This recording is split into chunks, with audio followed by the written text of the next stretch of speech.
So guys, thanks very much for the interview. My pleasure. Say hi to the PS3 Attitude readers and introduce yourselves, if you will.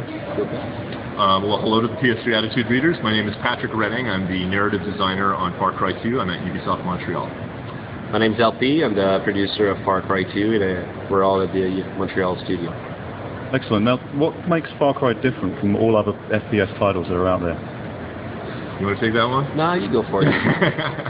Well, I mean, first and foremost, obviously, it's an open world game, and open world shooters, of course. I mean, people have taken shots at trying to do this, no pun intended. And always the problem or the challenge is, how do you reconcile the desire to have kind of a sandbox experience where the player is able to kind of do what he wants to do, use the elements that he wants to use, kind of let the game progress in his own way, with the kind of the really directed sort of kind of mentality that goes along with playing a first-person shooter. And our approach was really to try to fill the game world up with interesting systems that the player can use in a lot of creative ways to sort of express himself. And it sounds strange to talk about expressing yourself when your main form of expression is with a gun, but in fact what we do is create a lot of systems that still work within the first-person shooter dynamic and kind of extend it and expand on it and kind of create interesting effects that the player hasn't seen before.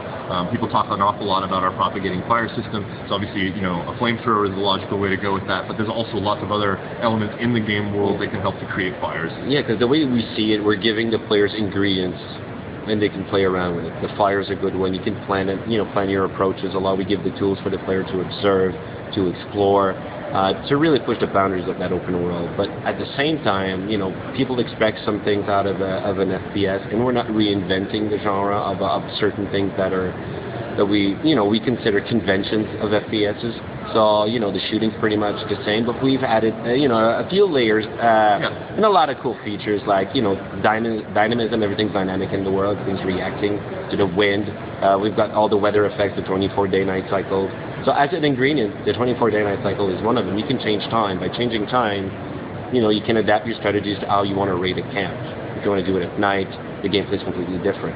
So just all the different ingredients we're adding into the game changes the way of playing. And we're talking this all the time. I mean, I think the players, it will be impossible for a gamer to play the same game the same way as his friend or his buddy.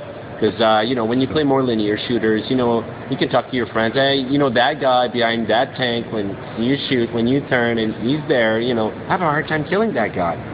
It's impossible in our game. We haven't talked about AI yet. Not too much, no. Our AI honestly, I think on that front, I think people will be extremely impressed. It's totally systemic.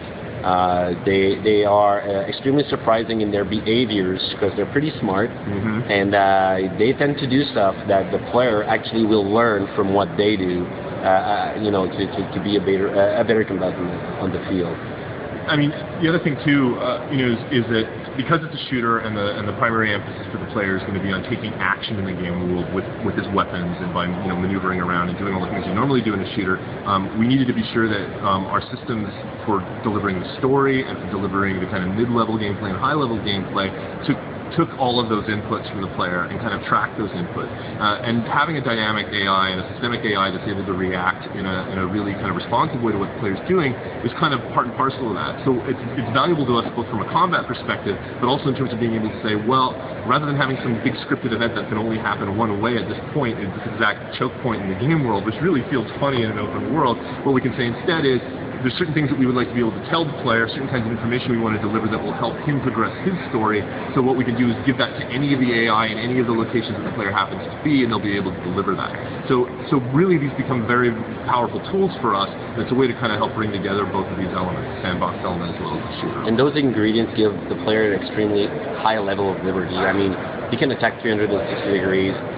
We've got over 30 weapons in the game. We're at 34 now, and he can have a kit that's more stealthy or more Rambo style, so he can choose his way of playing, which is it's fun, Because most games they force you into a style, and for us it's kind of like, well, pick and choose and try, what's best suited for you, and where you have the most fun, and it's what we're pushing basically.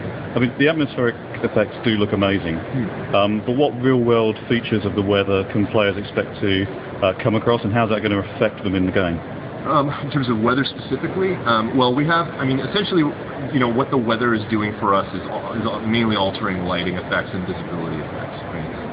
So, for example, you'll definitely notice that if it becomes overcast and cloudy and it starts to rain, it's going to affect the player's ability to see, but it's also going to affect the overall visibility in the game world. Fog levels are going to come up, all of these kinds of factors that have a play on the sensor. In the open world, all of a sudden feels a little bit more claustrophobic. And similarly with wind effects, our wind, for example, we can support, and we've shown it a few times in our tech demos, we can support like hurricane strength gale force winds. And when you start seeing like chunks of tree being torn off by wind effects, it's an impressive feeling. It's also a scary feeling because you realize that you're in a dangerous situation. That as you start to use things like grenades in order to destroy, shanty towns, there's a good possibility that a giant sheet of aluminum is going to come and hit you in the head. And that can also be a very powerful weapon as well. So. And you can plan your attacks with fire, with the wind. Fire's a big factor. Fire propagation, the wind will push the fire in one direction. So you got the tools to know which side the wind's coming from, and that way you can